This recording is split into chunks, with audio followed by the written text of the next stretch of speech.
Shalom, puji nama Tuhan. Mari dengan sukacita dan hati penuh ucapan syukur kita datang kepada Tuhan. Pagi hari ini kita mau meninggikan nama Tuhan. Kami agungkan Engkau Allah kami. Kami datang dengan penuh ucapan syukur Tuhan. Karena kami tahu Engkau Allah yang layak terima puji. Engkau Allah yang layak terima sembah. Segala pujian, hormat, syukur hanya bagi nama-Mu Tuhan. Biar pagi hari ini kami bawa pujian kami. Kami bawa seluruh hati kami. Kami mau masuk hadirat-Mu Tuhan. Kami mau bawa sorak-sorai kami. Selama Engkau Allah yang baik. Kami angkat pujian bagi Tuhan. Kami sembah.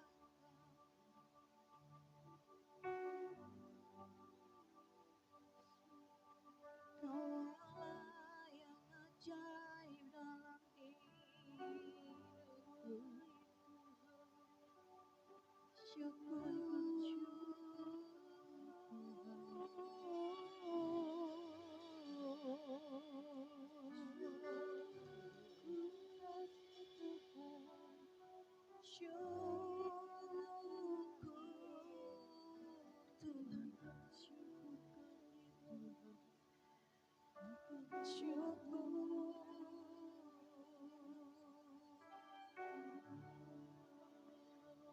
Mari arahkan hati dan sembah.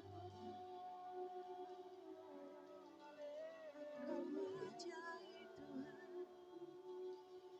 segala kemuliaan, segala hormat pujian hanya bagi nama-Mu yang kudus.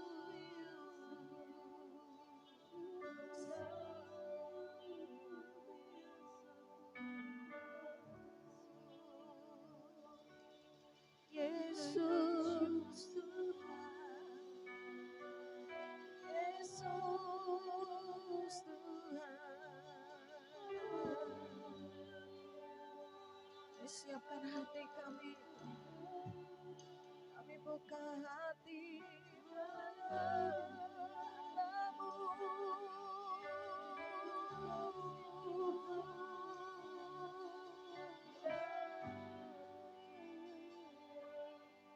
Sebab Engkau Allah yang besar.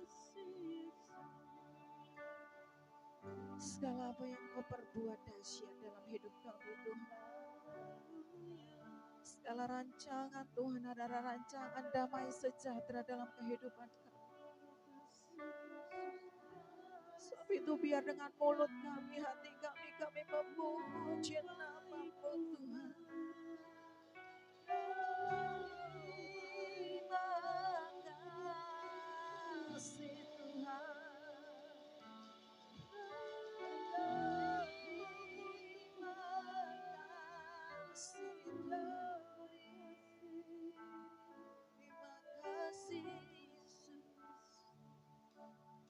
Hari ini kami akan sama-sama Engkau Allah yang besar. Engkau ajaib dan mulia dalam hidup kami Tuhan. Syukur. Engkau Allah yang besar, ajaib dan mulia. Engkau Yesus yang selalu membuatku terpesona. Segala pujian bagi-Mu ya Tuhan. Hanya Kau yang layak ku harumkan. Mari nyatakan sama-sama Kau Allah yang besar Tuhan. Kau Allah yang besar, ajaib dan mulia.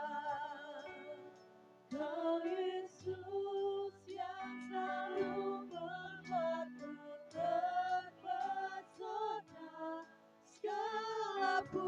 pujian bagimu ya, sebab hanya Engkau yang layak kuagungkan.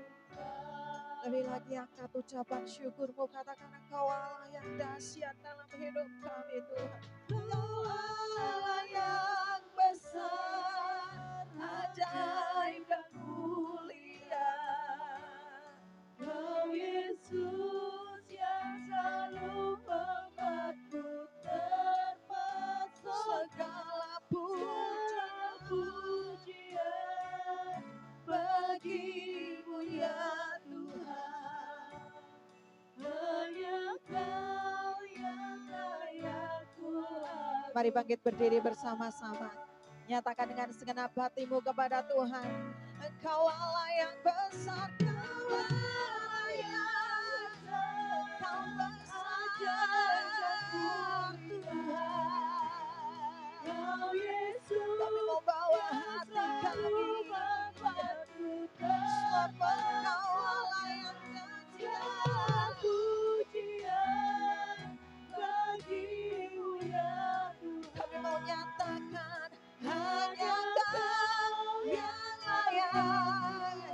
Sekali lagi angkat suaramu, naikkan Engkau Allah yang besar Tuhan.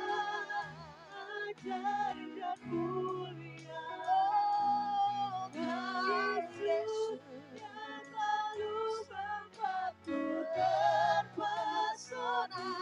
Segala pujian bagimu ya Tuhan. Hanya Kau yang layak kuagungkan. Hanya Kau yang layak. Hanya Kau yang layak. Sebab hanya Engkau, hanya Kau yang layak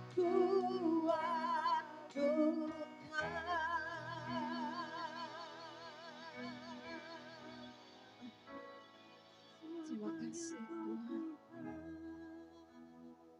sebab layak Engkau diagungkan dan ditinggikan. Layaklah Engkau dipuji dan disembah.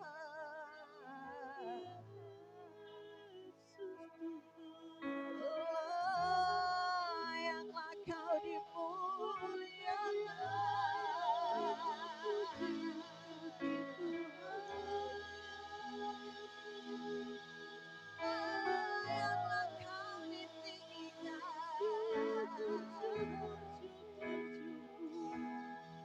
Haleluya.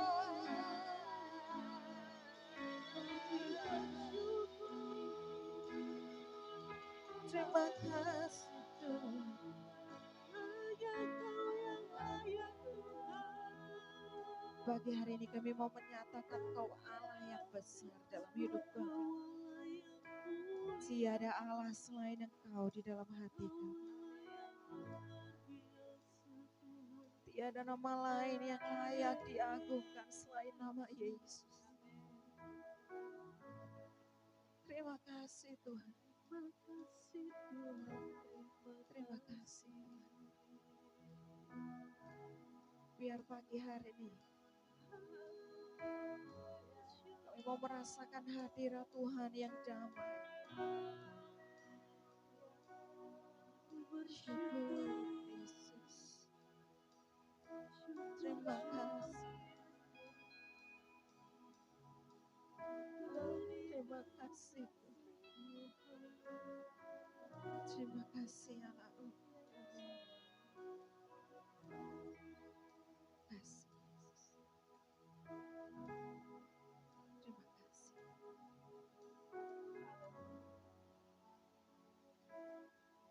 Biar setiap hati kami bersuka cita pagi hari ini Tuhan. Sebab kami punya Allah seperti Engkau. Terima kasih Allah Roh Kudus. Di dalam nama Yesus kami angkat pujian sembah kami. Haleluya. Amin. Amin. Mari lebih lagi datang ke hadirat Tuhan dengan sukacita. Dengan sorak-sorai. Sebab Dia Allah yang ada dan memegang hidup kita. Haleluya. Silakan Bapak Ibu Saudara duduk.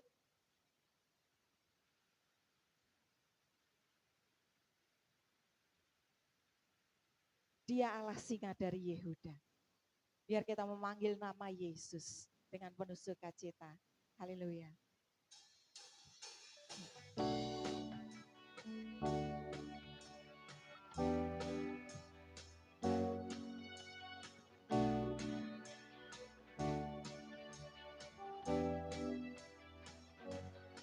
Dialah singa dari Yehuda, Yesus patahkan belenggu, Dia bebaskan kita, Dia guru batu keselamatanku.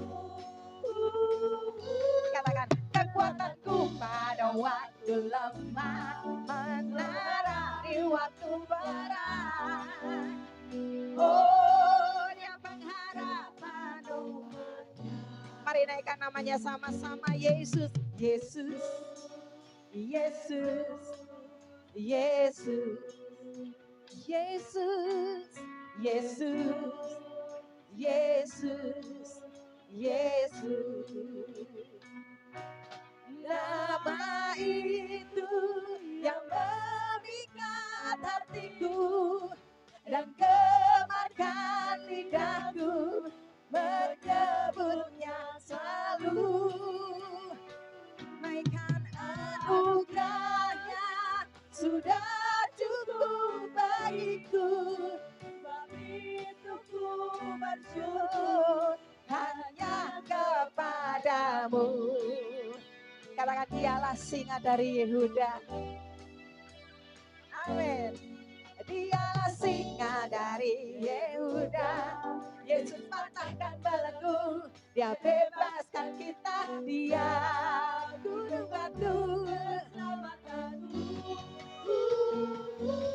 Kekuatanku pada waktu lemah, menara di waktu berat. Oh, Dia pengharapan umatnya. Naikkan Yesus, Yesus, Yesus, Yesus, Yesus, Yesus, Yesus. Hanya nama Yesus, nama itu yang memikat hatiku dan gemarkan lidahku, menyebutnya selalu. Sebab anugerah-Mu Tuhan tak cukup bagiku. Sebab itu ku bersyukur hanya kepadamu, hanya kepadamu. Sekali lagi, hanya kepadamu. Haleluya. Mari lebih lagi naikkan ucapan syukur kepada kita. Filipi 3 ayat 16 Filipi 4 ayat 13 mengatakan, segala perkara dapat kutanggung di dalam Tuhan yang memberi kekuatan kepadaku. Karena apa? Yesus kita, Yesus yang hebat. Amin. Mari bangkit berdiri bersama-sama. Katakan pada diri sendiri, aku punya Tuhan yang dahsyat. Haleluya. Lai, lai, lai, lai, lai, lai, lai, lai, lai,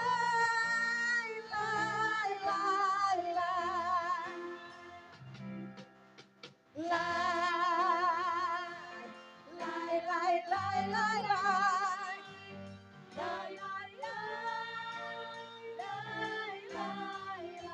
nyanyi sama-sama, semangat yuk. Iso ora iso, kudu iso, kudu iso, Gusti sing beresi. Percaya saja, jangan menyerah, bersukacitalah. Iso ora iso, kudu iso, kudu iso, Gusti sing benahi. Waktu angkat tangan, Tuhan turun tangan, bersukacitalah. Nah, nyanyikan dengan iman sama-sama. Yesusku hebat, Yesusku ajaib. Di dalam Yesus, ku pasti bisa. Oh, amin. Segala perkara dapat ku tanggung di dalam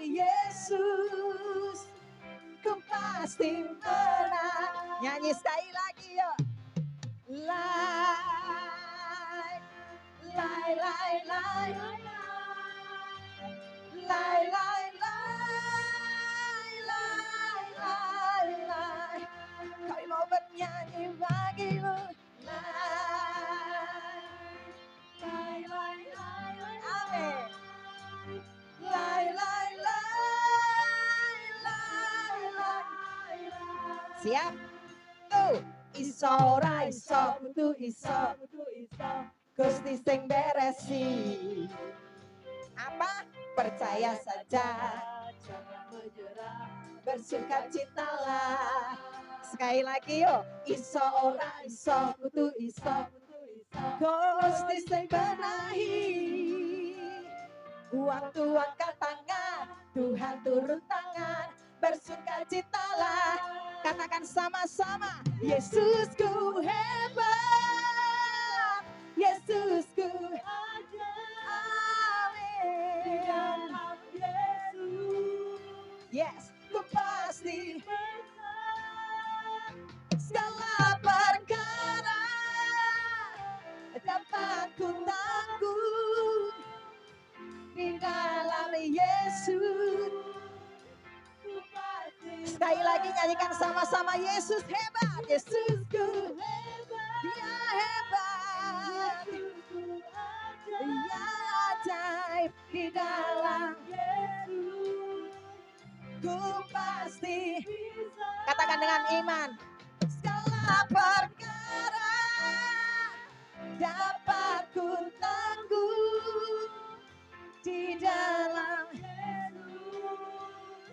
Ku pasti menang di dalam Yesus. Ku pasti menang. Mari sama-sama naikkan di dalam Yesus. Katakan dengan iman, 1, 2, 3. Ku pasti menang. Amin. Haleluya. Segala perkara dapat kita tanggung di dalam Tuhan yang memberi kekuatan kepada kita. Sebab Dia adalah satu-satunya harapan kita. Mari siapkan hati kita lebih lagi. Masuk ke dalam hadirat Tuhan. Kami buka hati kami lebih lagi Tuhan. Kami rindu firman-Mu bertahta atas hidup kami. Sebab Engkau Allah satu-satunya pengharapan kami. Terima kasih Tuhan. Engkau Tuhan yang setia,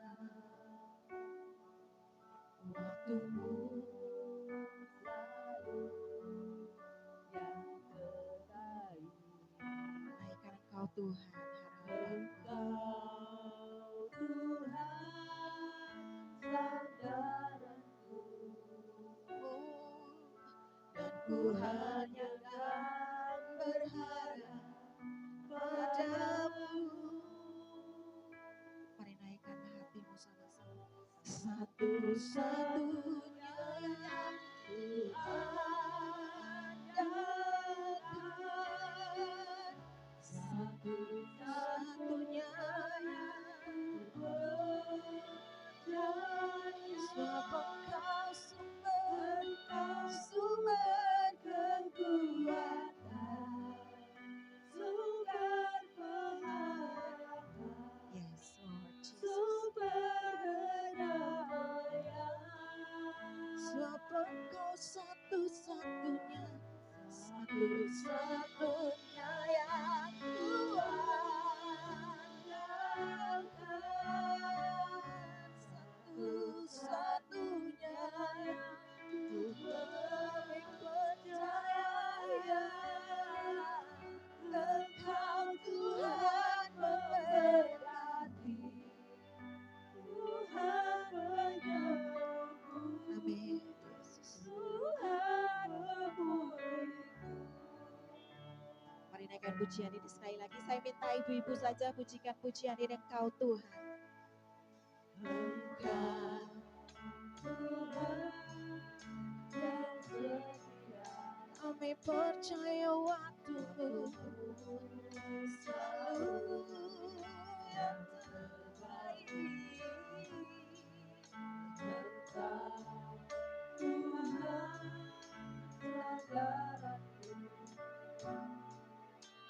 Ku hanya kan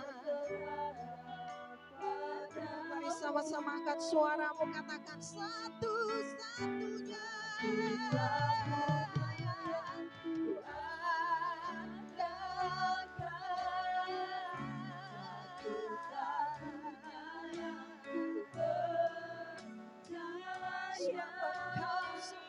Engkau sumber kekuatan, sumber harapan, sumber kedamaian, satu-satunya harapanku.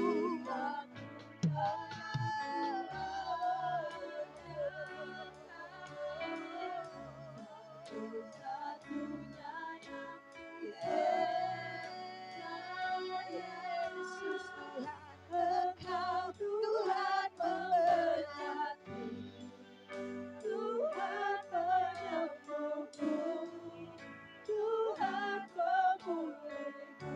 Mari naikkan kembali satu-satunya yang ku andalkan, satu-satunya percaya, sebab Engkau sumber kekuatan kami Tuhan,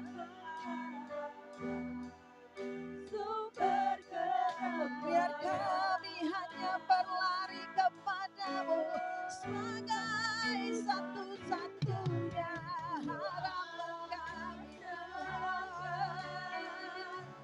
satu-satunya percaya.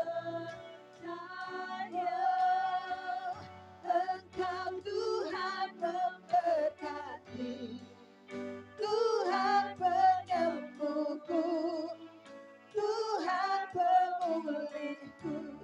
Engkau Tuhan memberkati, Engkau Tuhan memberkati, Tuhan penyembuhku, Tuhan. Kami percaya Engkau Tuhan, Engkau Tuhan memberkati, Tuhan penyembuhku, Tuhan pemulihku. Berikan sorak-sorai bagi Tuhan. Haleluya. Kami bersyukur Tuhan.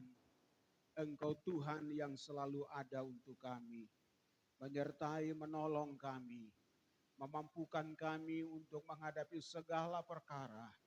Tuhan yang memberkati kami. Terima kasih buat pagi ini Tuhan, seberapa kami yang hadir. Kami bersyukur Tuhan baik bagi kami. Kami telah memuji dan memuliakan Tuhan dan kami percaya Engkau ada di tengah-tengah kami dan Engkau sediakan berkat yang khusus bagi kami. Kami mau arahkan konsentrasi kami sepenuhnya kepada kebenaran firman-Mu Tuhan. Mari Roh Kudus kuasai setiap kami dan berkati kami dengan kebenaran firman-Mu. Urapi hamba-Mu dan pakai untuk menjadi saluran berkat-Mu Bapa. Kami siap mendengar firman Tuhan. Dalam Yesus Kristus Tuhan kami. Haleluya. Terima kasih Tuhan. Sama-sama katakan amin. Amin. Shalom. Baik, puji Tuhan. Hari yang diberkati oleh Tuhan. Hari penuh sukacita. Sukacita karena sebagian sudah dapat THR. Dan yang dapat THR gunakan waktu untuk berlibur. Sukacita karena ini kan puncak arus mudiknya kan sudah kemarin malam ya. Jadi ini hari-hari di mana orang bercengkrama dengan keluarga masing-masing. Itu kan ada sukacita tersendiri itu kan.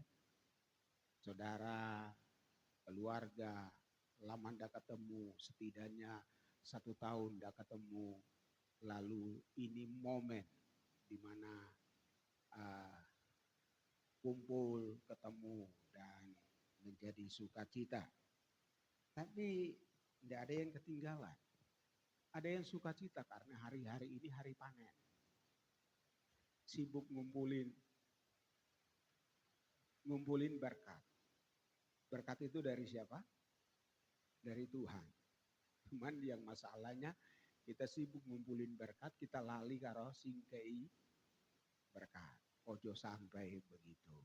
Ojo sampai begitu. Tapi tidak apa-apa. Seberapa kita yang hadir, kita tetap bersukacita karena bagian kita, sukacita kita adalah sukacita bersekutu bersama di hadapan Tuhan. Puji Tuhan. Sebelum menyampaikan firman Tuhan, saya mau beri sebuah info penting. Bapak Ibu Saudara lihat, pintu masuk kita ini sudah dibenahi. Maksudnya itu adalah fungsi untuk meredam. Dan tujuan dari meredam pintu itu adalah supaya ruang depan itu nanti akan dipakai oleh sekolah minggu. Maka mungkin guru-guru sekolah minggu sedang mempersiapkan, mungkin mulai besok minggu ruangan depan kita ini akan digunakan untuk tempat sekolah minggu. Maka begitu masuk doa firman, anak-anak sekolah minggu keluar ke ruangan depan, pintu ini akan dikunci. Akan dikunci dan terkunci selama ibadah sekolah minggu berjalan.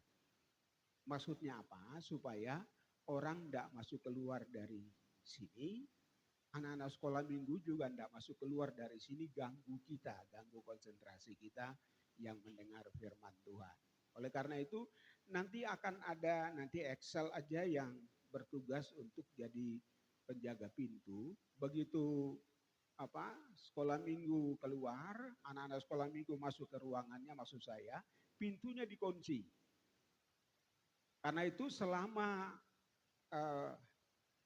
khotbah berlangsung, Bapak Ibu Saudara yang mau pergi ke belakang, ada keperluan ke toilet atau ke belakang ke urusan lain, mohon masuk keluar dari pintu samping belakang.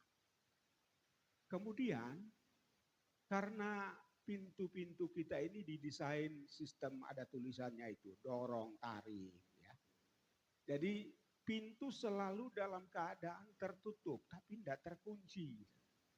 Jadi silakan kalau Bapak Ibu misalnya telat masuk, kalau pintu depan misalnya dalam posisi tidak dibuka, ya memang tidak dibuka tapi tidak terkunci. Kan ada tulisannya, karek dorong saja kan begitu ya. Jadi karena memang ini settingannya AC, jadi supaya pintunya selalu tertutup agar AC tidak ngabar maksudnya. Baik, itu info yang perlu saya sampaikan. Mari kita beri perhatian kita kepada kebenaran firman Tuhan pagi ini. Pagi ini minggu kemarin Ibu Lina sudah memulai dengan menyinggung tentang minggu sengsara. Dan memang kita sedang ada dalam minggu-minggu memperingati sengsara Tuhan Yesus. Konteksnya adalah sengsara Tuhan Yesus di dalam Paskah. Nah, tetapi kita masih terus membahas tentang nyanyian pengharapan. Pagi ini saya mau mengajak kita untuk melihat sebuah nyanyian pengharapan yang isinya adalah tangisan sengsara. Jadi kan aneh ya, nyanyian pengharapan tapi isinya adalah tangisan kesengsaraan. Saya beri tema nanti akan dimunculkan dalam PowerPoint karena saya pakai PowerPoint. Saya beri tema tetap berpengharapan dalam kesengsaraan. Tampilkan dulu ayat bacaan kita pagi ini untuk kita baca sama-sama. Dari Mazmur pasal 56. Mazmur 56, mari berdiri sama-sama. Cukup banyak ayatnya, 14 ayat. Tapi saya mau kita baca semuanya. Meskipun nanti eh, penekanannya saya akan mengajak kita untuk melihat beberapa ayat tertentu saja. Tetapi untuk memulai kita membaca secara keseluruhannya. Saya akan bacakan ayat ganjil. Bapak Ibu Saudara jemaat rame-rame baca ayat yang genap. Mazmur 56 ayat 1 sampai dengan ayat yang ke-14. Demikian bunyi firman Tuhan. Untuk pemimpin biduan, menurut lagu merpati di pohon-pohon tarbantin yang jauh. Miktam dari Daud ketika orang Filistin menangkap dia di Gad. Ayat 2.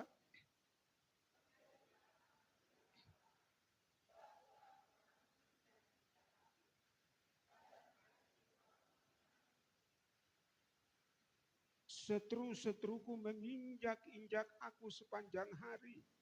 Bahkan banyak orang yang memerangi aku dengan sombong. 4.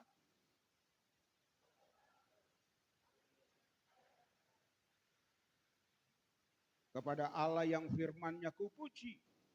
Kepada Allah yang aku percaya, aku tidak takut apakah yang dapat dilakukan manusia terhadap aku.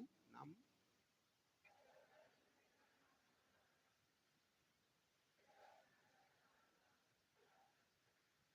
Mereka mau menyerbu, mereka mengintip, mengamat-amati langkahku seperti orang-orang yang ingin mencabut nyawaku. 8.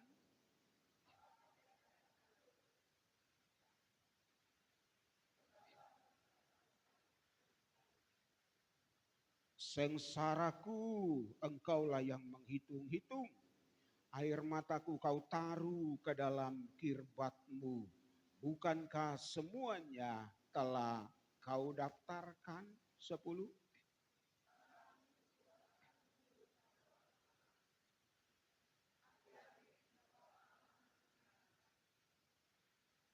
Kepada Allah firman-Nya kupuji.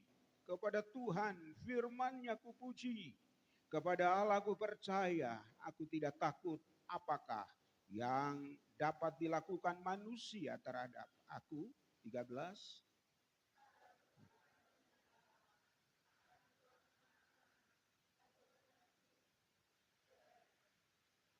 Iya, saya yang kebablasan bacanya ayat 11 dan ayat 12.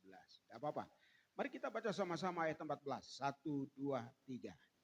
Sebab engkau telah meluputkan aku daripada maut, bahkan menjaga kakiku sehingga tidak tersandung. Maka aku boleh berjalan di hadapan Allah dalam cahaya kehidupan. Amin. Silakan duduk kembali. Sedemikian jauh pembacaan firman Tuhan. Berbahagia setiap orang yang mendengar, memperhatikan, merenungkan, dan menghidupinya selalu dalam kehidupannya. Baik, puji Tuhan, tetap berpengharapan dalam kesengsaraan. Tema yang diangkat oleh Mazmur 56 ini memang temanya adalah tema kesengsaraan. Kata sengsara itu muncul dalam ayat berapa itu yang kita baca tadi? Kalau Bapak Ibu Saudara perhatikan bacaan kita tadi, kata sengsara muncul dalam ayat berapa? Sengsaraku engkau yang menghitung-hitungnya. Ayat berapa? Ayat 9. Bapak Ibu Saudara yang pegang Alkitab, bukan HP suci tapi kitab suci. Coba periksa baik-baik. Judul perikopnya di sana oleh Lembaga Alkitab Indonesia bunyinya apa? Ya, kepercayaan kepada Allah dalam kesusahan. Kesusahan, kesengsaraan sama saja. Nah, ada banyak sekali pelajaran yang bisa kita gali dari Mazmur 56 ini. Saya pelajari dan saya menemukan banyak sekali mutiara-mutiara indah di dalamnya. Saya akan membahas Mazmur pasal 56 ini di dalam program khotbah saya menjelang Paskah ini, saya akan membahasnya dalam 2 seri. Pagi ini kita akan bahas tentang apa yang Alkitab ajarkan tentang kesengsaraan dan apa yang Daud lakukan. Jadi pelajaran dari Daud yang bisa kita pelajari pagi ini dalam menghadapi kesengsaraan itu bagaimana? Terus PowerPoint-nya jalan terus, ya. Itu yang akan kita bahas pagi ini. Lalu minggu depan kita akan bahas tentang bagaimana sikap iman orang percaya, sikap iman orang yang hidup berpengharapan di dalam menghadapi kesengsaraan. Bahkan pagi ini ketika kita baca bersama tadi, saya diarahkan perhatian khusus kepada ayat 14. Saya melihat ada sesuatu yang luar biasa di dalamnya dan mungkin itu akan menjadi seri ketiga dari khotbah saya dari dalam Mazmur pasal 56 ini. Nah, sekarang kita masuk dalam pembahasan selanjutnya. Nah, secara umum saudara, ada 2 faktor penentu, 2 faktor determinan yang menyebabkan terjadinya kesengsaraan. Yang membuat timbul kesengsaraan itu penyebabnya ada 2 faktor yang sangat dominan. Kira-kira faktor apa saja itu? Ini karena secara umum, pengetahuan umum. Jadi kita semua bisa kira-kira itu. Faktor apa saja kira-kira yang bikin orang sengsara? Yang dominan, apa kira-kira? Ya? Oh, sudah muncul di sini. Jadi enggak jadi teka-teki lagi. Kita lihat sama-sama. Ada 2 faktor yang dominan yang menyebabkan terjadinya kesengsaraan dalam hidup manusia. Faktor pertama adalah faktor internal. Kesalahan sendiri. Contoh misalnya, orang sakit. Karena apa? Kalau orang zaman dulu, bahkan sampai sekarang, di mana saja, orang masih berpikir, nek sakit, sing dipikir apa? Nek penyakit, ndak mari-mari, sing dipikir apa? Ya, disantet orang, digai wong. Hari ini saya sedang engkel-engkelan sama saudara-saudara saya di kampung.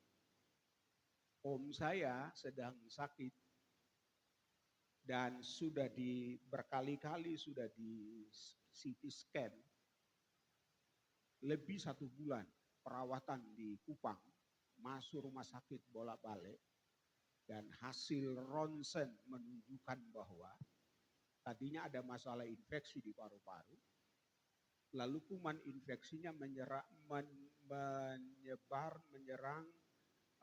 tulang rusuk nomor 7, nomor 8. Saya baru dengar itu, ternyata tulang rusuk itu ada nomor-nomornya begitu. Ya, pernah dengar enggak? Nah, saya baru dengar itu.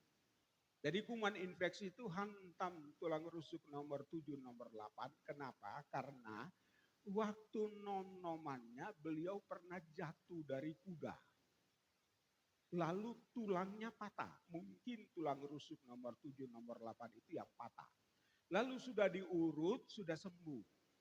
Tapi rupanya itu orang Jawa bilang tatu. Tulang patah meskipun diurut secara manual, tetapi kan tetap tatu. Nah, yang tatu itu, kuman infeksi dari paru-paru itu menyerang ke sana.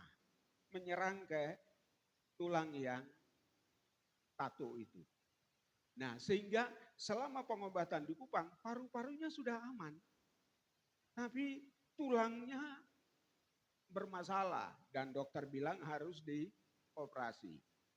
Kalau komentarnya orang-orang di kampung apa? Kui digawe wong kui. Kok iso loh digawe wong. Dulu memang orang berpikir seperti itu. Kalau zaman modern ini orang masih berpikir seperti itu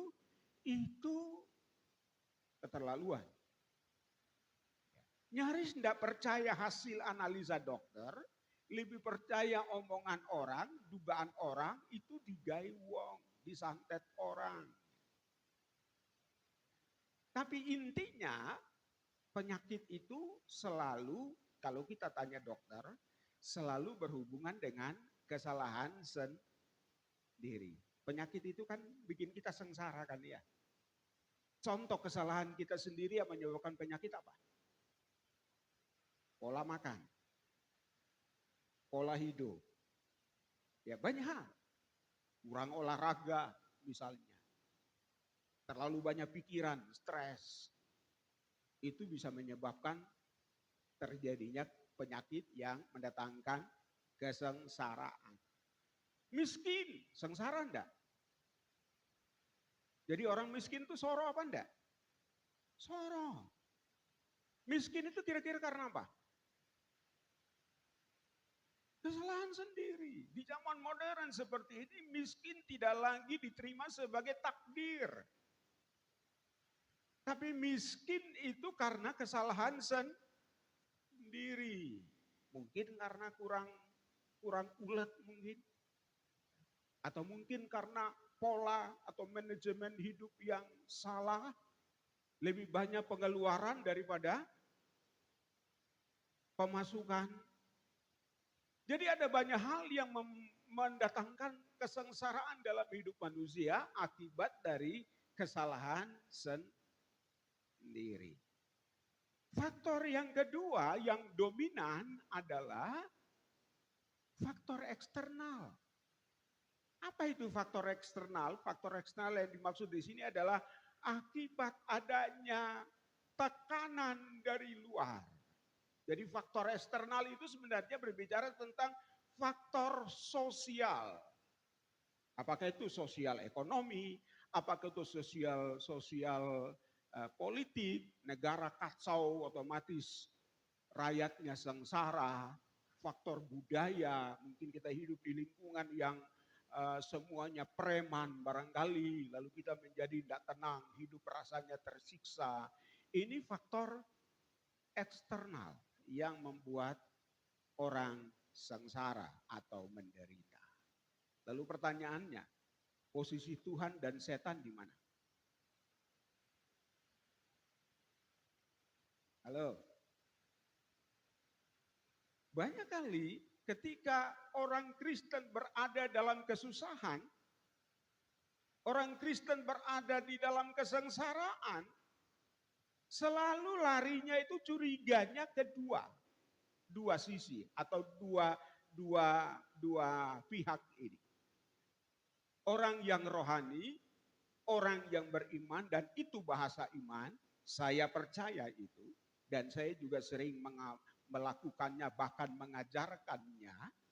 Saya percaya bahwa segala sesuatu diizinkan Tuhan terjadi. Jadi posisi Tuhan sebenarnya bukan berada pada posisi penentu. Bukan berada pada posisi determinasi. Tapi dia mengizinkan terjadi. Kalau faktor kesengsaraan itu adalah faktor eksternal, dia izinkan terjadi. Tapi kalau faktor kesengsaraan itu karena faktor internal itu apa di sini? Kesalahan sendiri, apa yang Tuhan lakukan? Dijarno. Beda enggak? Diizinkan sama dibiarkan. Beda enggak? Beda enggak? Jadi kalau kita sengsara karena tekanan dari luar, karena faktor eksternal, kita tidak salah apa-apa, tetapi kita sengsara karena tekanan dari luar yang membuat kita sengsara, percayalah Tuhan izinkan terjadi. Sebab Alkitab berkata bahwa rambut di atas kepala kita sudah terhitung semuanya dan tidak ada satu urat pun yang akan gugur tanpa sepengetahuan Bapa di sorga. Tapi kalau kesengsaraan kita itu disebabkan oleh karena faktor internal, faktor kesalahan kita sendiri, maka yang Tuhan lakukan adalah membiarkan. Salah dewe kok. Iya kan? Dia biarkan. Maksudnya apa? Bukan sebagai hukuman, tapi maksudnya supaya kita belajar dari kesalahan itu. Lalu kita mengubah, memperbaiki diri. Jadi secara umum ada dua faktor yang menimbulkan terjadinya kesengsaraan. Yaitu faktor internal dan faktor eksternal. Tuhan tidak ikut-ikut di sini. Ingat, Tuhan tidak ikut-ikut di sini sebagai penentu kesengsaraan. Dia hanya membiarkan kalau itu terjadi karena kesalahan kita sendiri. Atau yang kedua, dia izinkan itu terjadi. Kalau itu datang dari luar diri kita. Lain waktu saya akan membahas ini secara lebih mendalam lagi. Tapi kita lanjut dalam pembahasan ini. Posisi iblis di mana? Nah, saya tadi singgung pola pikir orang zaman dulu yang masih terbawa sampai sekarang. Ketika orang sengsara, misalnya sakit tadi, larinya kemana tadi? Santet. Siapa di belakang santet? Siapa di belakang santet? Iblis. Di kampung saya itu namanya suanggi. Itu dia bisa terbang gitu. Di Jawa juga ada seperti itu yang punya ilmu-ilmu seperti itu. Dan itu masih terus dicurigai oleh orang sekarang, orang modern sekarang. Iblis di belakang itu. Saya mau katakan pagi ini, kita tidak usah curiga iblis. Karena iblis itu pekerjaannya adalah tukang cawe-cawe. Ingat kata cawe-cawe? Kata cawe-cawe itu menjadi bahasa populer dalam perbincangan politik hari-hari ini. Ingat cawe-cawe, ingat siapa? Bisik-bisik aja. Saya tidak mau menyerempet ke sana kemari, tapi maksud saya, iblis itu memang pekerjaannya adalah tukang cawe-cawe. Jadi ketika terjadi kesalahan kita sendiri yang membuat kita menderita, iblis cawe-cawe. Ketika ada tekanan dari luar yang membuat kita sengsara, iblis juga cawe-cawe. Jadi tidak usah kaget. Itu memang pekerjaannya. Kalau orang tidak sengsara, dia tidak ada kerjaan. Maka dia selalu ikut-ikut. Cawe-cawe itu apa sih? Apa sih cawe-cawe itu maksudnya? Campur tangan. Iblis itu memang kerjanya campur tangan. Yohanes 10 ayat yang 10 mengatakan iblis itu adalah membunuh dan mencuri, membunuh dan membinasakan. Jadi memang suka bikin ulah itu. Enggak usah peduli sama dia. Ya. Tapi kita lebih fokus kepada menyadari bahwa kesengsaraan itu disebabkan oleh karena faktor internal maupun faktor eksternal. Dan kita perhatikan bersama-sama, lanjut. Daud pernah mengalami dua-duanya. Dia pernah mengalami dua-duanya. Dia pernah sengsara karena kesalahannya sendiri. Tapi dia juga pernah sengsara karena faktor tekanan dari luar. Sengsara karena kesalahannya sendiri. Setidaknya ada 2 contoh. Yaitu dalam kasus dosa perzinahannya. Dan dalam kasus ketika dia menghitung pasukannya. Itu tekanan luar biasa yang dia alami. Penderitaan batin bahkan fisik yang luar biasa yang Daud alami ketika 2 kasus ini. Karena kesalahannya sendiri. Tapi Daud juga pernah sengsara karena tekanan dari luar. Nah, itu yang dibahas di dalam Mazmur pasal 56 ini. Slide berikut tolong tampilkan, kita lihat sama-sama. Iya. Sebelum masuk ke sini, kita lihat sama-sama. Apa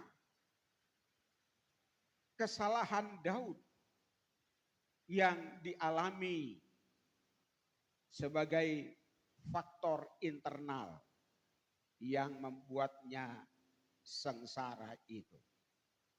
Kita lihat sama-sama dalam 2 Samuel pasal yang ke-24. Ayat yang ke-14. Itu dalam kasus ketika dia menghitung pasukannya. Oke, baik. Ya, kita baca dulu. Kita baca dulu. 1, 2, 3. Lalu berkatalah Daud kepada Gad, sangat susah hatiku, biarlah kiranya kita jatuh ke dalam tangan Tuhan. Sebab besar kasih sayangnya. Tetapi janganlah aku jatuh ke dalam tangan manusia. Perhatikan kalimat ini, sangat susah hatiku. Dengan kata lain, kalau dia ucapkan dalam ungkapan yang berbeda, dia mau katakan, aku sengsara, aku benar-benar sengsara. Kesengsaraan karena faktor internal. Nanti kita akan kembali lagi ke sana, tapi coba tampilkan kembali PowerPoint. Saudara perhatikan sama-sama.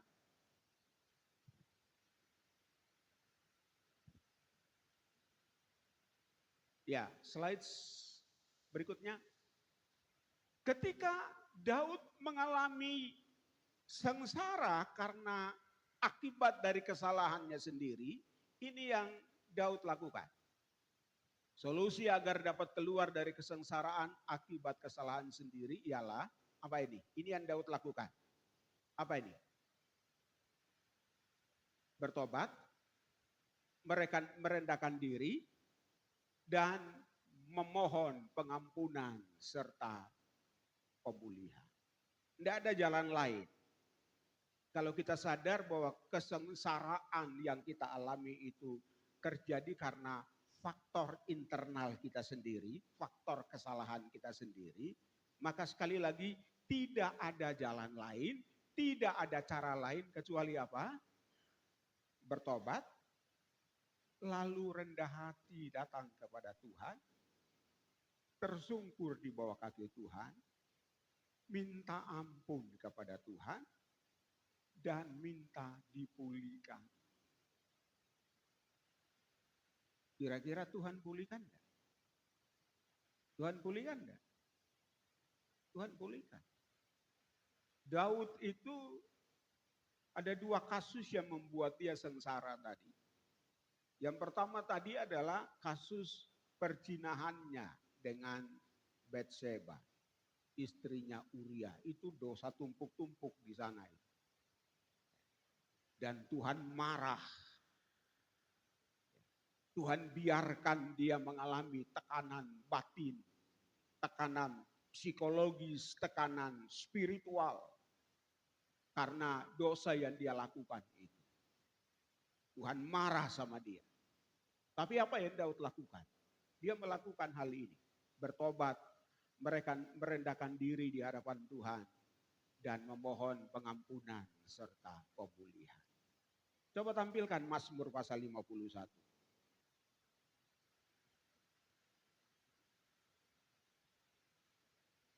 Mazmur 51.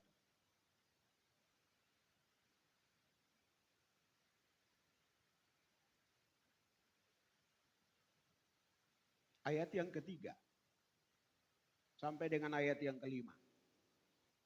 Mari kita baca sama-sama. Ayat 3. 1, 2, 3. Kasihanilah aku, ya Allah, menurut kasih setiamu. Hapuskanlah pelanggaranku menurut rahmat-Mu yang besar. Ayat 4. Bersihkanlah aku seluruhnya dari kesalahanku dan tahirkanlah aku dari dosaku. Ayat 5. Sebab aku sendiri sadar akan pelanggaranku dan aku senantiasa bergumul dengan dosaku. Ayat-ayat ini menggambarkan sikap Daud tadi yang bertobat, mereka merendahkan diri di hadapan Tuhan dan memohon pengampunan serta pemulihan. Tuhan ampuni dia enggak? Tuhan ampuni enggak? Ampuni. Tuhan pulihkan dia enggak? Tuhan pulihkan. Nah, peristiwa ini atau kasus ini terjadi di tengah-tengah masa pemerintahan Daud. Lagi puncak-puncaknya dia dalam masa pemerintahannya itu. Kalau Tuhan tidak ngampuni dia, Tuhan tidak pulihkan dia, sudah hancur kerajaan. Dan itu terbawa terus saudara sampai zaman Absalom memberontak. Saya pernah khotbah tentang ini. Dalam seri khotbah tentang nyanyian pengharapan.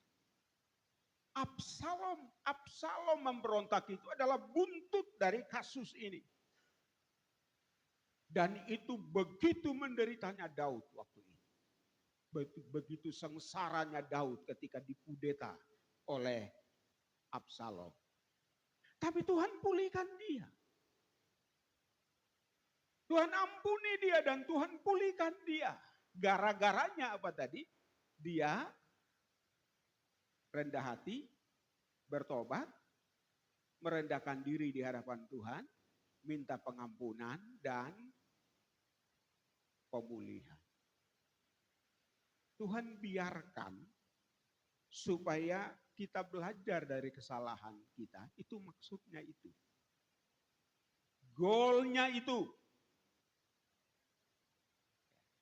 Goalnya itu. Jadi kalau kita tidak bertobat, kalau kita tidak sadar, kita tidak rendahkan diri di hadapan Tuhan, goalnya tidak tercapai. Dan itu bisa kebablasan lebih fatal lagi. Dan itu menjadi resiko kita sendiri.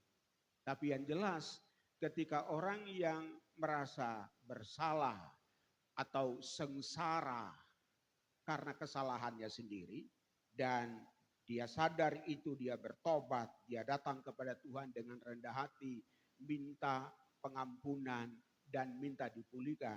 Saya percaya Tuhan pasti ampuni dan Tuhan pasti pulihkan. Kalau tidak, sama saja dengan, kalau saya boleh katakan dengan ekstrim, Tuhan membiarkan darahnya yang tercurah di kayu salib itu menjadi sia-sia. Dia curahkan darahnya untuk menghapus segala dosa kita. Tapi dosa siapa? Dosa orang yang bertobat, merendahkan diri dan mohon pengampunan. Dan ini yang kita perlu belajar dari Daud. Daud pernah berbuat kesalahan dan itu membuat dia menderita, dia sengsara. Tetapi dia bertobat, dia minta pengampunan. Hal yang sama juga yang terjadi dalam 2 Samuel pasal 24 ayat 14 yang sudah kita baca tadi. Coba kita balik lagi, kita baca ayat itu.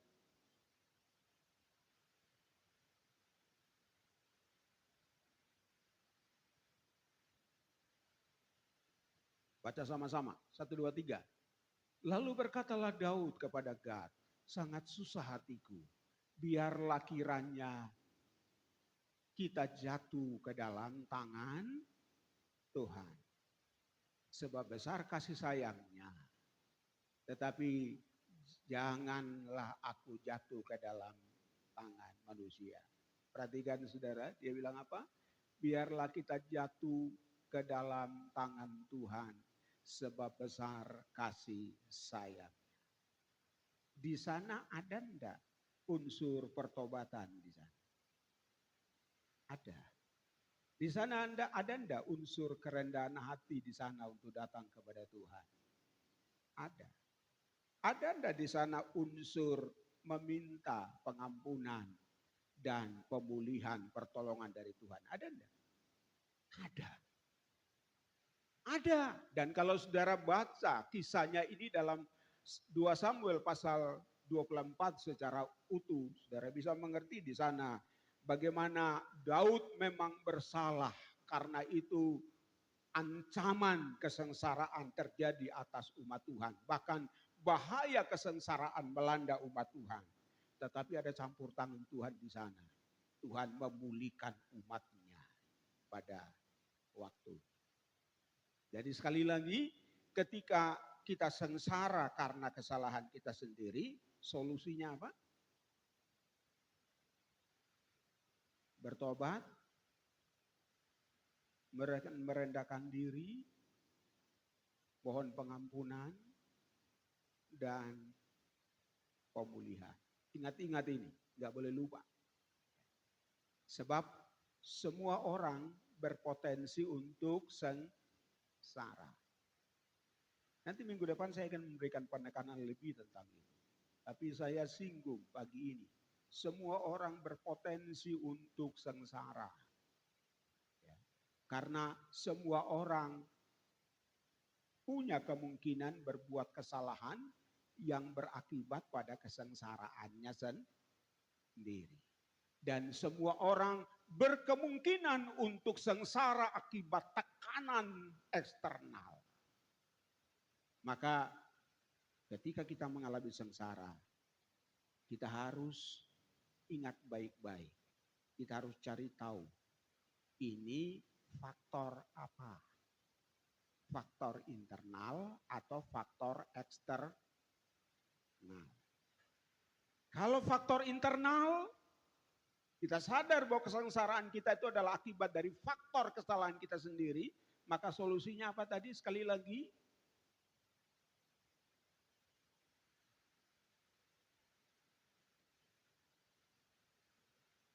bertobat, datang kepada Tuhan dengan rendah hati, merendahkan diri di bawah kaki Tuhan, memohon pengampunan dan pemulihan. Dan Tuhan pasti ampuni? Pasti. Tuhan pasti pulihkan? Pasti.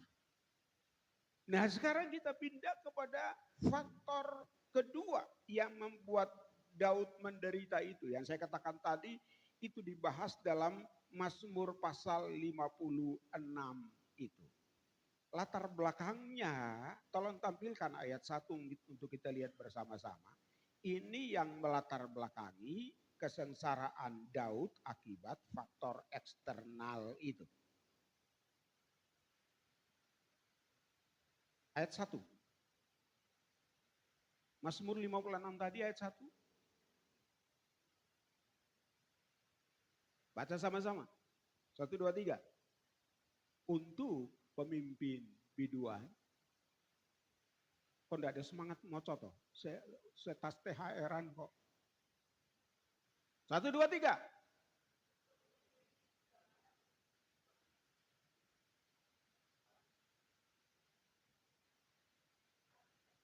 Nah, ini baca keras kalimat terakhir ini. 1, 2, 3.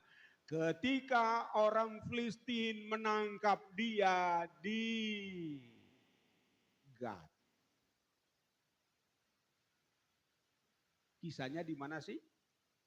Silakan nanti saudara baca sendiri, cari kisahnya di dalam 1 Samuel pasal 21 ayat 10 sampai 15. Ini PR. Silakan baca masing-masing. Tetapi intinya ceritanya itu pada waktu Daud melarikan diri dari Saul, dia sempat nyasar ke negeri orang Filistin di sebuah kota bernama Gad. Lalu di sana konangan. Saudara tahu Gad itu kota asalnya siapa?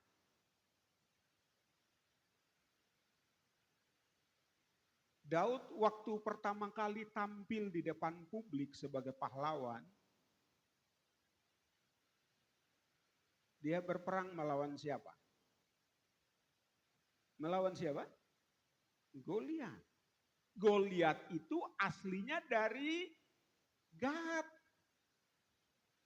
Ini menurut saya kok enggak berhikmat juga si Daud ini ya.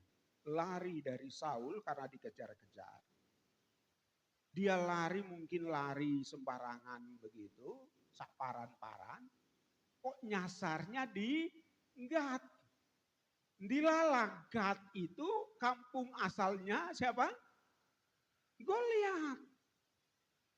Nah kira-kira orang Gad niteni Daud apa enggak?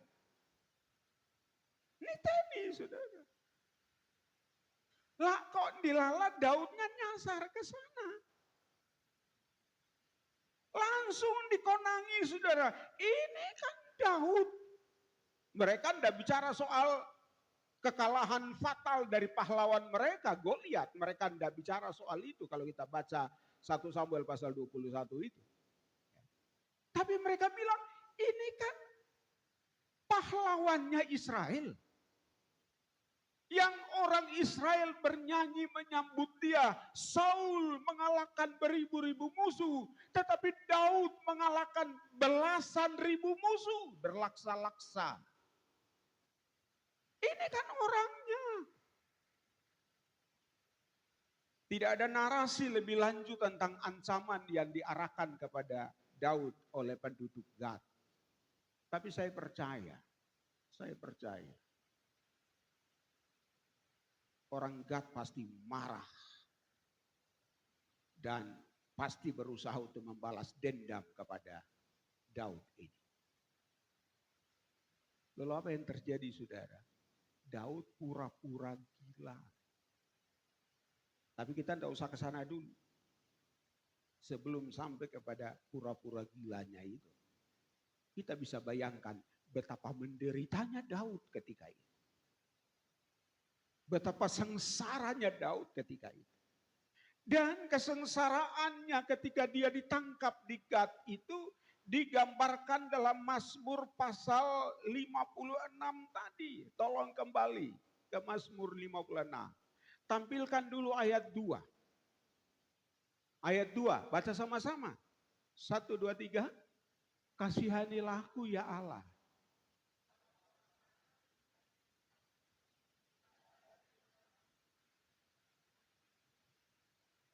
Dia menggambarkan tekanan sosial yang begitu luar biasa ketika dia ada di Gad itu dalam bahasa puisi yang bunyinya begini. Orang-orang menginjak-injak aku sepanjang hari, orang memerangi dan mengimpit aku. Ayat 3. Sama-sama. Setru-setruku menginjak-injak aku sepanjang hari. Bahkan banyak orang yang memerangi aku dengan sombong. Bayangkan betapa berat tekanan, penderitaan, sengsara yang dialami oleh Daud dalam situasi seperti itu. Ayat 6. 1, 2, 3. Sepanjang hari mereka mengacaukan perkaraku. Mereka senantiasa bermaksud jahat terhadap aku. Ayat 7. Mereka menyerbu. Mereka mengintip, mengamat-amati langkahku. Seperti orang-orang yang ingin mencabut nyawaku. Soro apa ndai? Daud yang jelas-jelas sudah dititeni sebagai pembunuh pahlawan orang Gad. Dan kok datang sendiri, cara Jawane apa itu? Ulo marani apa? Yang ini saya belum pernah dengar. Yang pernah saya dengar itu ulo marani gepuk. Begitu ya? Kayak gitu loh si Daud itu. Dia nyasar begitu loh. Nyasar kok nyasar di kampungnya musuhnya sendiri yang pernah dia kalahkan. Dia jelas jadi bulan-bulanan dia. Dan itu membuat dia sengsara. Tapi saudara perhatikan saudara, apa yang dia lakukan? Solusinya apa?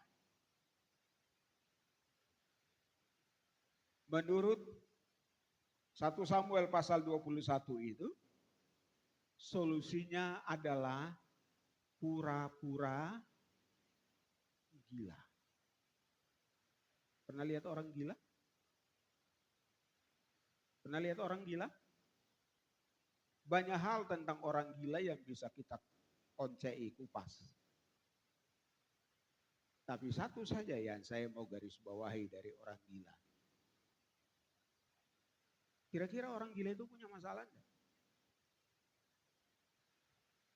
Punya masalah enggak kira-kira? Punya loh. Masalah manusia yang umum apa sih? Kebutuhan makan dan minum kan? Orang gila itu butuh makan dan minum enggak? Butuh. Dia pasti punya masalah. Tapi pertanyaannya, dia mikir enggak masalahnya dia? Halo, siapa yang pernah bergaul dengan orang gila? Atau siapa yang pernah tahu orang gila? Orang gila itu dia mikir masalahnya. Nggak mikir. Pakaiannya compang-camping, nggak mikir dia. Nggak mandi berhari-hari, baunya nggak ketulungan. Nggak mikir dia. Ini satu kelebihan tanda petik orang gila yang perlu kita pelajari pagi ini. Mungkin Daud belajar dari ini. Dia pura-pura gila. Dalam hal ini kalau kita terjemahkan dalam kelebihan orang gila tadi, dia tidak mikir masalah.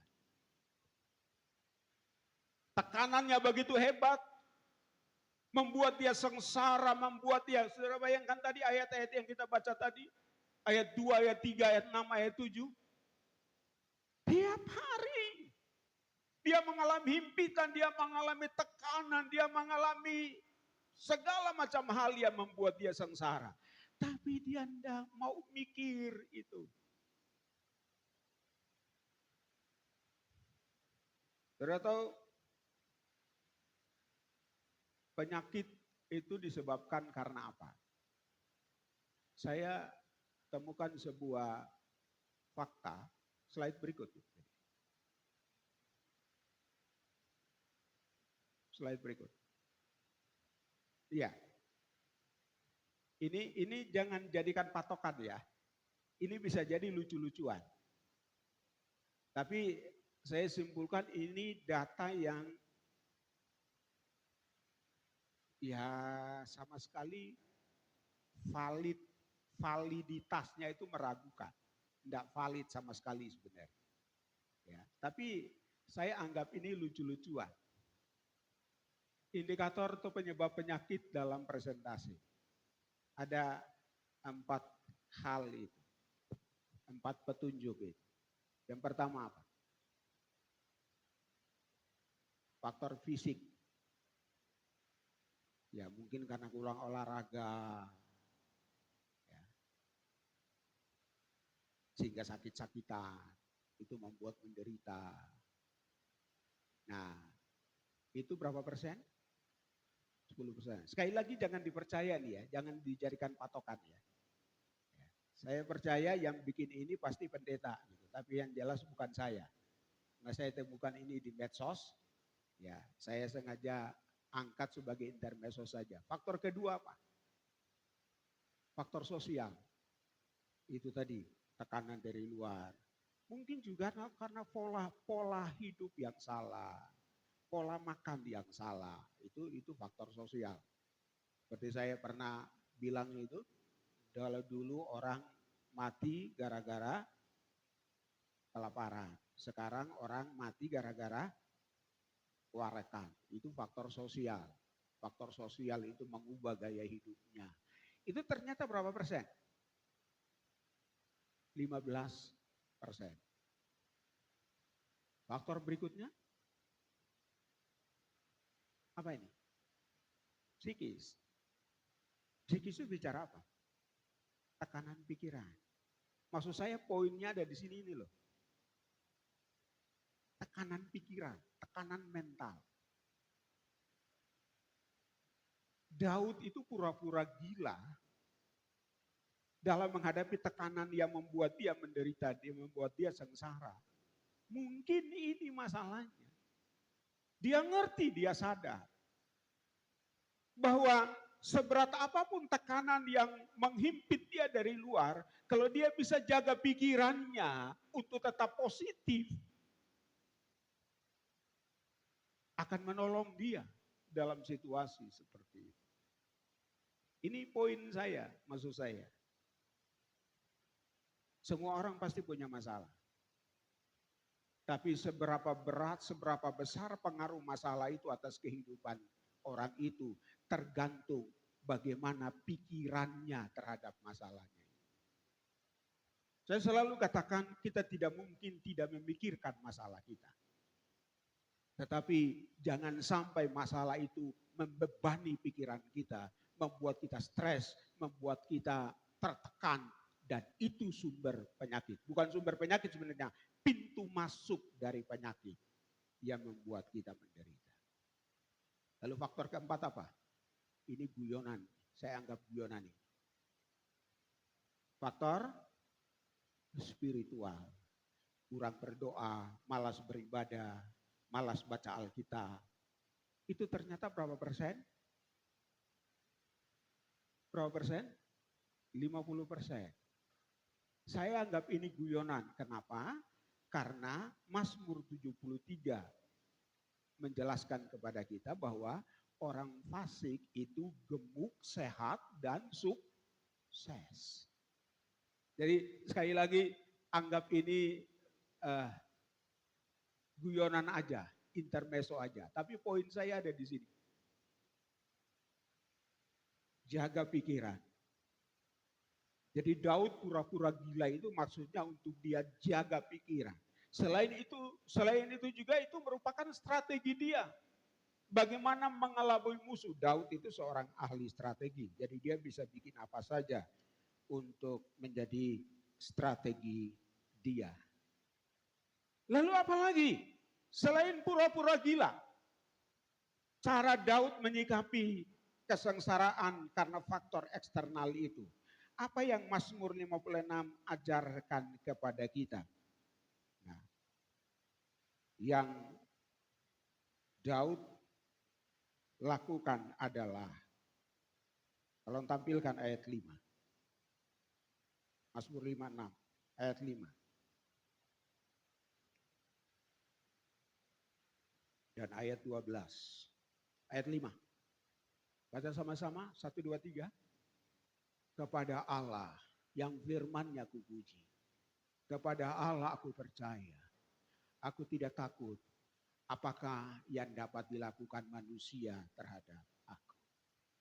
Daud menguatkan iman percayanya kepada Tuhan. Daud menguatkan pengharapannya kepada Tuhan. Jadi ada dua hal yang dia lakukan itu ketika menghadapi kesengsaraan karena tekanan dari luar. Yang pertama adalah pura-pura apa tadi? Pura-pura gila. Maksudnya adalah, maknanya adalah dia punya strategi jitu untuk bagaimana menyikapi persoalan luar yang membuat dia tertekan itu. Yang kedua yang dia lakukan adalah menguatkan iman dan pengharapannya kepada Tuhan. Tampilkan slide berikut.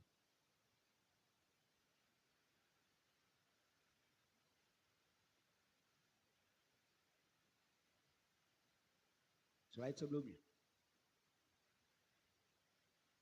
Ya, ini. Baca sama-sama. 1, 2, 3. Daud bisa bertahan menghadapi faktor eksternal yang mendatangkan kesengsaraan. Karena ia mampu memadukan antara apa? Strategi atau usaha dengan apa? Menguatkan iman dan pengharapannya kepada Tuhan. Jadi dalam menghadapi tekanan luar yang membuat kita sengsara, maka kita harus punya yang pertama strategi. Kita harus punya cara bagaimana menyiasati situasi itu. Supaya situasi itu tidak berpengaruh buruk terhadap kondisi kita. Yang kedua apa? Dia menguatkan iman dan pengharapannya kepada Tuhan. Langsung ke slide 2 slide terakhir. Saya catat 2 hal sebagai kesimpulan. Yang pertama kita baca sama-sama. 1, 2, 3. Ini sebagai pengulangan saja, penekanan kembali dari uraian khotbah tadi. Yang pertama sekali lagi baca sama-sama 1, 2, 3. Menyikapi kesengsaraan akibat kesalahan kita sendiri, kita perlu bertobat, datang kepada Tuhan dengan penuh kerendahan hati untuk memohon pengampunan. Yang kedua apa? 1, 2, 3. Menyikapi kesengsaraan akibat tekanan dari luar diri kita. Maksudnya tekanan dari luar, kalimatnya kurang lengkap ya. Tekanan dari luar kita, kita harus menguatkan iman dan pengharapan kita kepada Tuhan. Yang, jangan lupa ini, dipadukan dengan apa? Strategi yang jitu dan usaha yang maksimal. Ingat, semua orang berkemungkinan untuk sengsara. Apalagi tahun 2025 ini sudah dinubuatkan oleh mahasiswa Indonesia apa? Indonesia apa? Gelap. Dan kegelapan dirasakan di mana-mana. Ya. Tapi aneh juga, Indonesia gelap tapi jalanan macet gara-gara mudik kan. Logikanya kalau orang mudik berarti pasti punya ongkos kan paling tidak buat mudik. Gelapnya di mana ya begitu. Tetapi kita bisa rasakan memang kenyataannya sedang tidak baik-baik. Dalam situasi yang sedang tidak baik-baik itu, semua orang berpotensi untuk mengalami kesengsaraan. Ingat, kesengsaraan itu terjadi karena 2 faktor dominan. Yang pertama apa? Faktor kesalahan sendiri. Solusinya apa? Lali. Cetas dirungokne lali. Solusinya apa? Bertobat, merendahkan diri di hadapan Tuhan, memohon pengampunan dan pemulihan. Faktor dominan yang kedua apa? Sengsara gara-gara apa? Tekanan dari luar yang membuat kita sengsara menderita. Solusinya apa?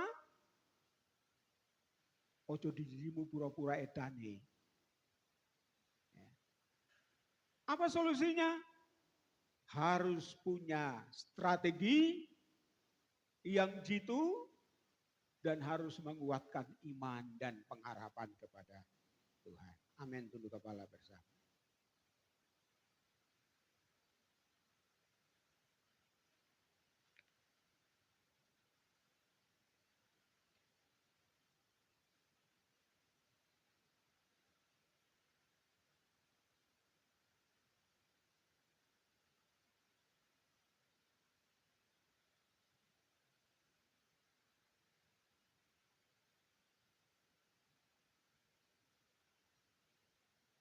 Kita datang kepada Tuhan dengan sungguh-sungguh. Mungkin ada yang sedang mengalami tekanan, masalah, beban yang membuatnya menderita. Menderita secara psikis, menderita secara emosi, menderita secara perasaan mungkin. Bahkan mungkin ada yang menderita secara fisik, apapun bentuknya. Kekurangan, sakit penyakit. Kita harus survive. Kita harus bisa bertahan dalam menghadapi semuanya ini.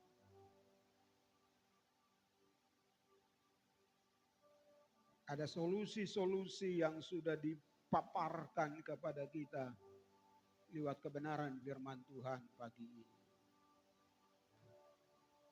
Jangan larut dalam kesengsaraan.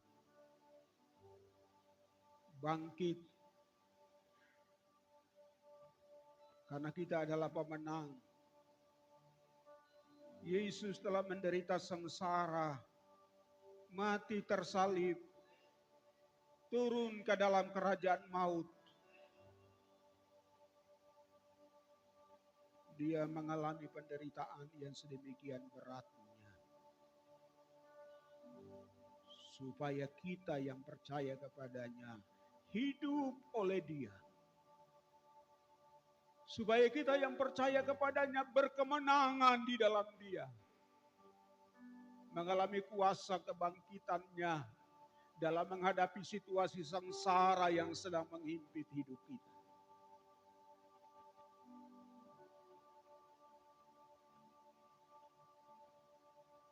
Mungkin ada yang sedang merasa sedang menderita hari ini. Dalam ekonomi mungkin, dalam usaha pekerjaan, menyangkut kesehatan, atau apapun juga. Karena mungkin saudara sadar itu akibat kesalahan saudara sendiri.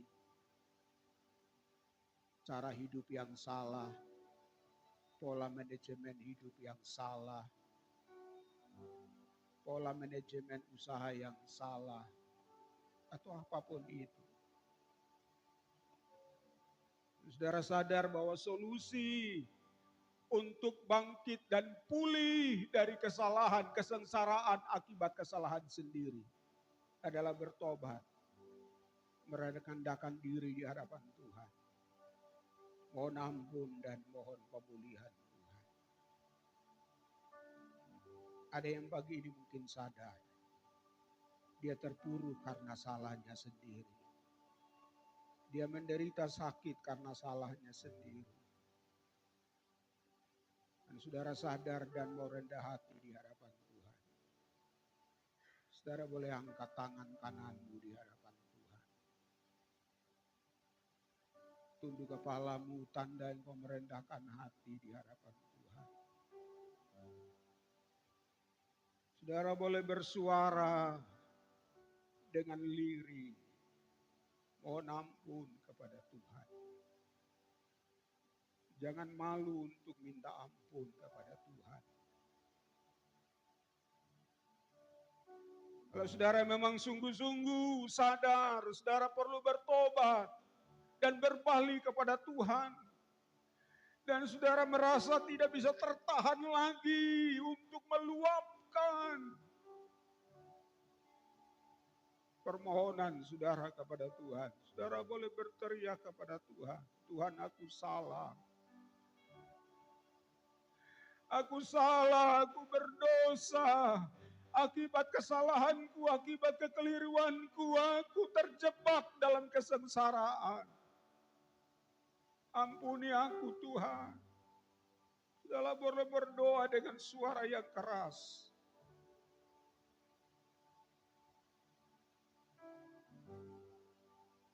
Tapi yang terpenting dari semuanya, biar hatimu benar-benar rendah di hadapan Tuhan. Sadar dan bertobat.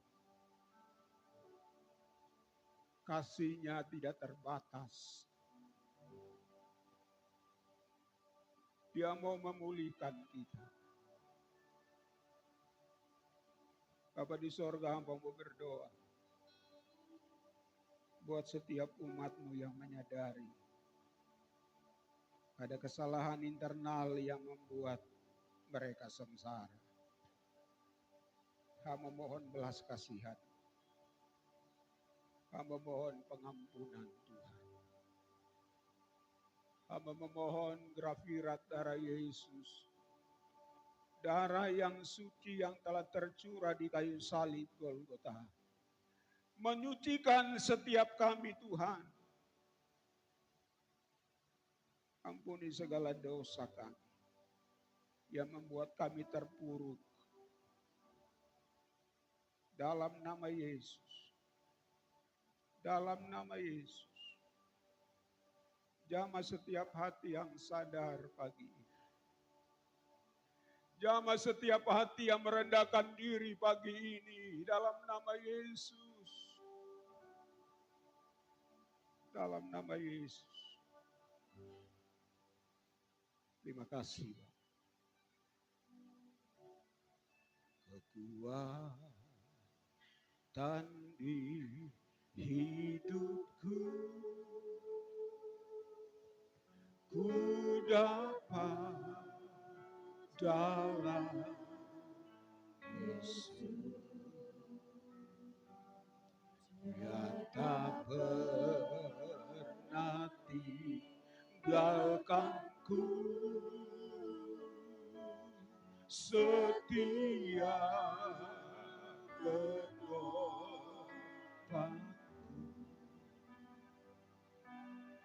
berseru berharap pada Yesus. Katakan kembali dari awal, kekuatan di hidupku. Kekuatan di hidupku, ku dapat dalam Yesus. Dia tidak pernah tinggalkan kita.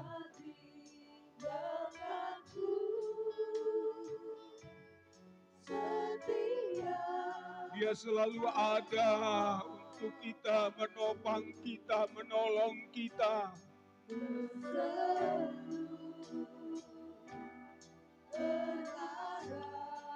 Maka penting kita kuatkan iman dan pengharapan kita kepada Tuhan. Angkat tangan sama-sama, ajaib Kau Tuhan, penuh kuasa, sanggup pulihkan keadaanku, dalam tanganku seluruh hidupku tak akan goyah selamanya. Kembali menyanyi dari awal, kekuatan di hidupku. Sambil berdiri sama-sama kita nyatakan pengharapan kita kepada Tuhan. Meskipun dunia gelap gulita, meskipun kesengsaraan mengancam sana sini, tetapi kita punya kekuatan di dalam Tuhan. Haleluya. Setia penopangku, berseru berharap pada Yesus. Mari angkat kedua belah tangan saudara dan nyanyikan dengan iman. Ajaib Kau Tuhan, penuh kuasa, sanggup pulihkan keadaanku, dalam tangan-Mu seluruh hidupku tak akan goyah Sekali lagi aja. Terima kasih Bapa.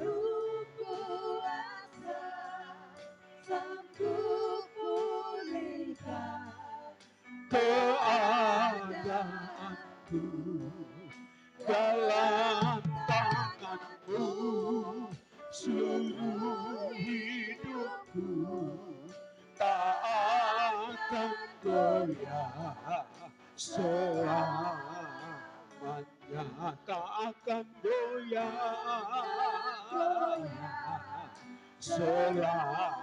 sekali lagi, tak akan goyah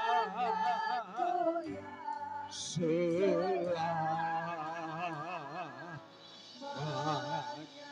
Berikan sorak-sorai yang paling meriah bagi Tuhan. Haleluya, haleluya. Doa hamba-Mu kepada umat-Mu Tuhan, mereka yang mungkin tertekan karena faktor lingkungan mereka, karena faktor lingkungan usaha mereka, apapun persoalan yang mereka hadapi, yang iblis berusaha mempermainkannya untuk membuat tertekan. Hamba berdoa dalam nama Yesus, Tuhan beri kekuatan kepada umat-Mu. Tidak ada seorang pun yang jatuh tergeletak, tidak ada seorang pun yang putus harap, tetapi iman dan pengharapan mereka bangkit dan mereka meraih kemenangan. Mereka bertahan dalam situasi kesengsaraan dan memperoleh kemenangan gilang gemilang. Terima kasih Bapa di sorga, memberkati umat-Mu Tuhan, memberkati kebenaran firman-Mu untuk memberkati setiap kami yang mendengarnya.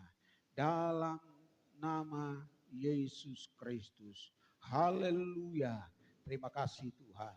Yang diberkati Tuhan katakan bersama saya. Amin. Berikan sorak-sorai bagi Tuhan dan silakan duduk kembali. Tuhan Yesus memberkati. Jemaat Tuhan, mari bawa persembahan kita di hadapan Tuhan. Yang bertugas kami persilahkan maju ke depan.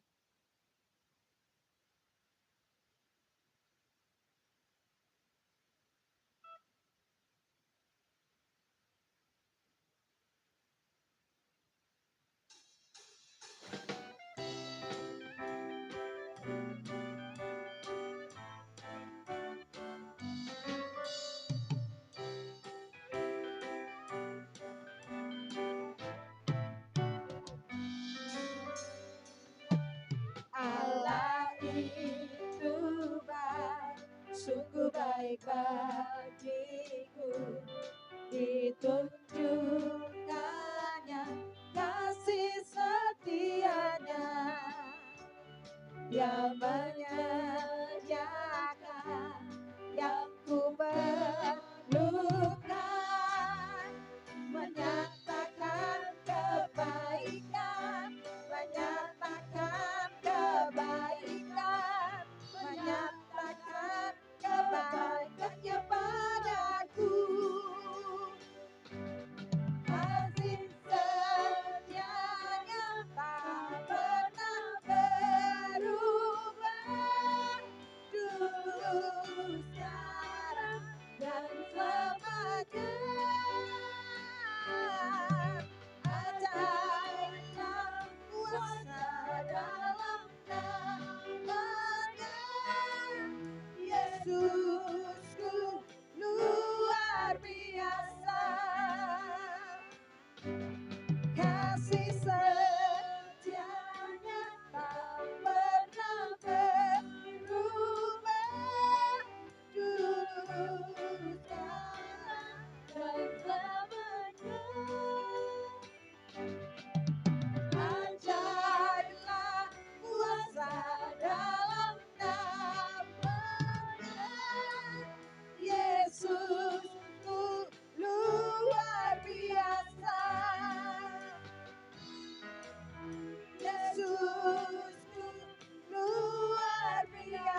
Terima kasih untuk persembahan yang Bapak Ibu Saudara persembahkan kepada Tuhan. Tuhan memberkati. Buat teman-teman yang melayani pagi hari ini, Tuhan memberkati kita sekalian. Info sepekan dalam minggu ini, hari Kamis, besok dalam minggu ini tidak ada kegiatan karena masih dalam suasana hawa-hawa liburannya masih kencang sekali. Tetapi hari Jumat doa malam berjalan seperti biasa di tempat ini jam 7 malam. Minggu depan adalah minggu pertama di bulan April. Jadi ibadah kita akan disertai dengan perjamuan kudus. Mari Bapak Ibu Saudara, liburan sudah selesai waktu itu. Kita datang bersama-sama, ingatkan saudara-saudara seiman kita yang lain untuk menikmati berkat perjamuan kudus minggu depan. Masih dalam pekan Paskah, dihimbau untuk kita berpuasa minimal 1 minggu sekali sampai nanti mendekati pekan puasa 1 minggu sebelum Paskah. Yang kemudian seperti yang sudah saya umumkan minggu lalu bahwa dalam rangkaian acara Paskah, dana yang diperlukan dari panitia kurang lebih 6 juta rupiah dan amplop persembahan Paskah sudah tersedia di depan. Silakan diambil dan dikembalikan ke bendahara panitia Ibu Yuni paling lambat tanggal 13 April. Yang terakhir yang berulang tahun di bulan Maret bisa minta tolong ditampilkan karena ini minggu terakhir. Ya,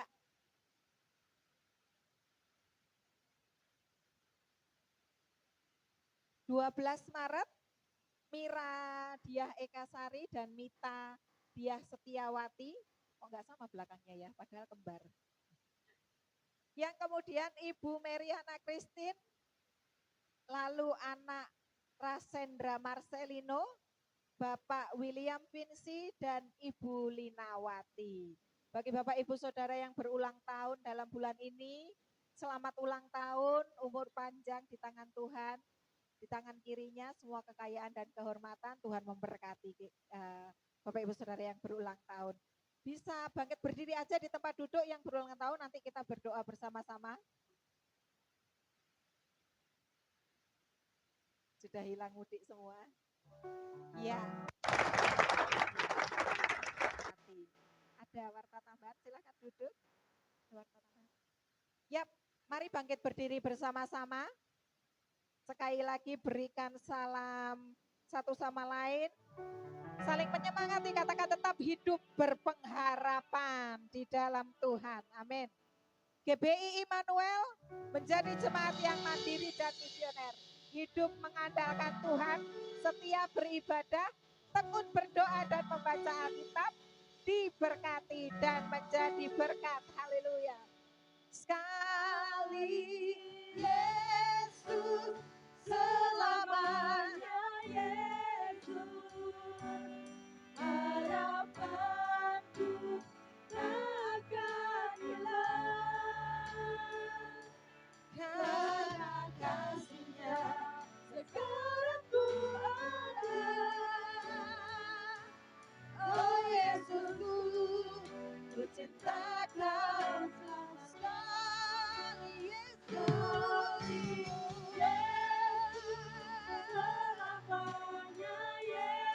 Selamanya Yesus, harapanku takkan hilang, karena kasih-Nya sekarang ku ada. Oh Yesusku, ku cinta Kau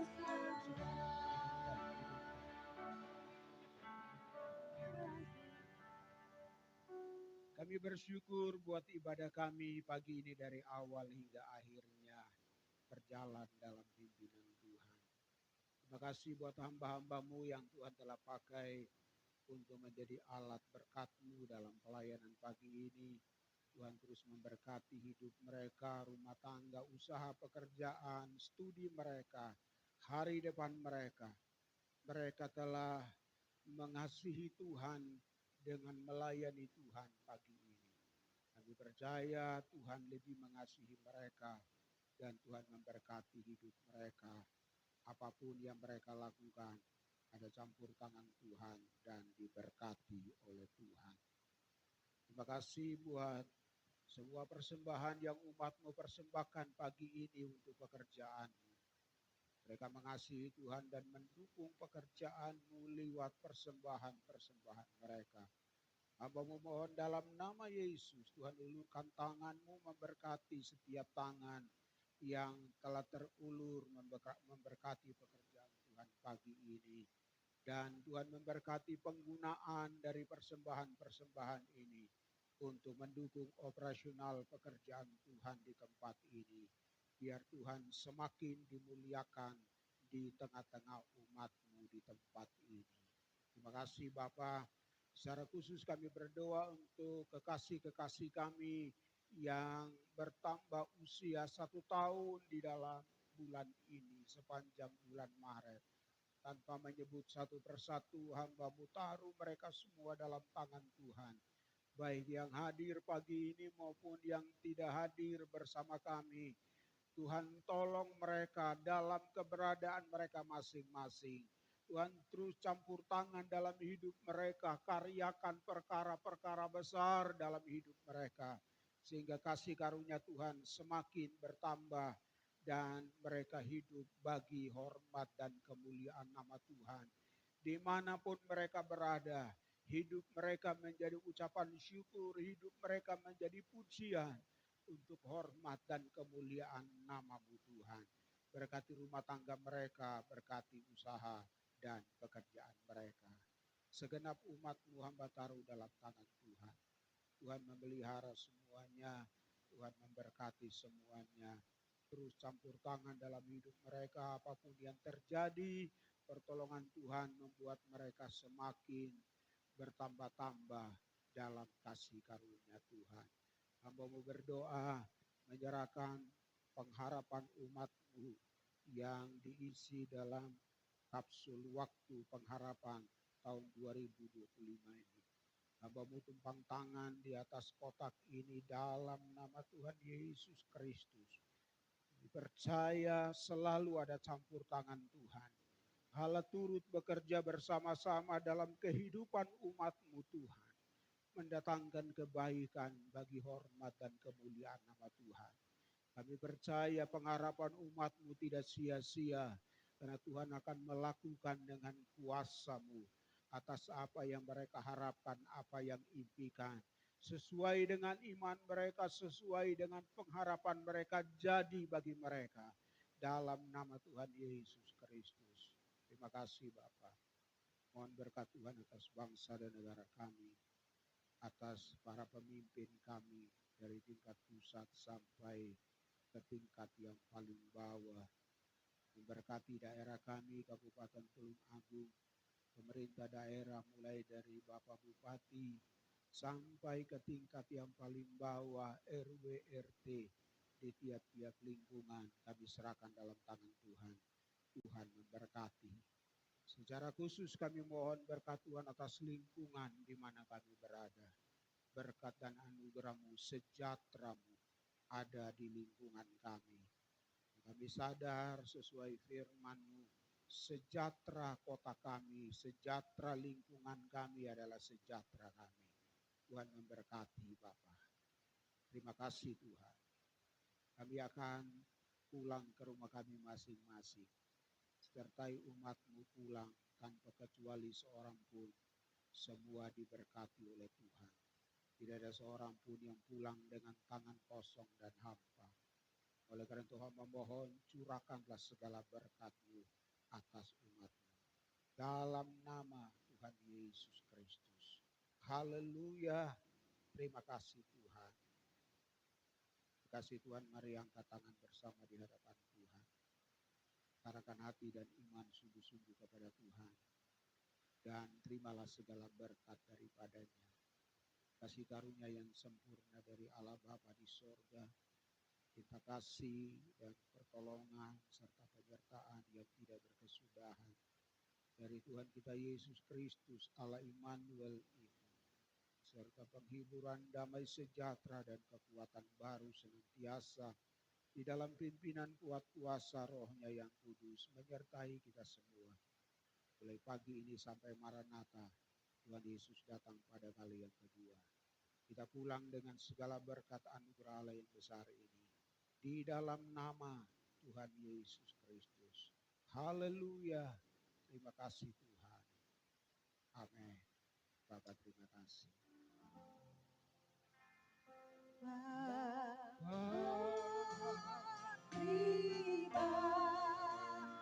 kasih Bapa, terima kasih Bapa di dalam surga, puji terima kasih. Amin.